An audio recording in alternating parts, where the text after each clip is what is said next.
Hello everyone, welcome back to our channel. So in this video we are going to study about the Fosmid vectors. So these Fosmid vectors, they are basically the vectors that are similar to the Cosmids, the Cosmid vectors. So we have studied about the Cosmid vectors in the previous video in detail. You can check out that video.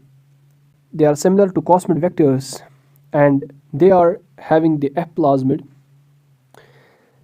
And here the Simon and co-workers in 1992 they first developed F vector based vector that was named as the PFOS. So they named that vector as the PFOS.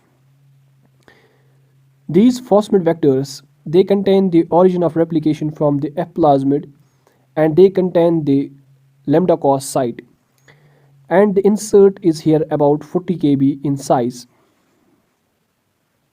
Now this is the Fosmid vector. So this Fosmid vector, as it contains the lag Z gene, it contains the par A gene, par B gene and par C gene.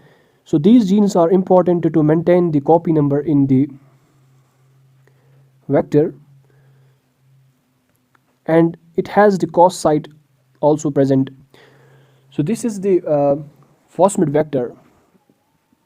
Now these Fosmid vectors, these are the limited cloning vectors usually in the E. coli, and they have the low copy number in the host, and they have higher stability than the vectors with relatively higher copy numbers, for example the Cosmids. So in case of the Cosmid vector we have seen that the copy number is high but the stability is not that much, but here is stability very much, and these are useful for constructing stable libraries from complex genomes.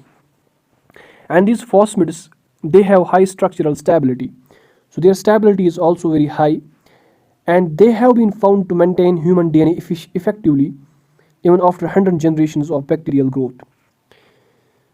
So these Fosmid vectors, the application here is that these are used in construction of whole genome physical maps, and the research of gene function and gene expression regulation can be done, and they can be used to map the genes that confer the important traits, and they can be used to study the gene structure and function, and they can be also used to study the cytological markers for individual chromosome identification and for the fluorescence in situ hybridization. So this is the Fosmid vector.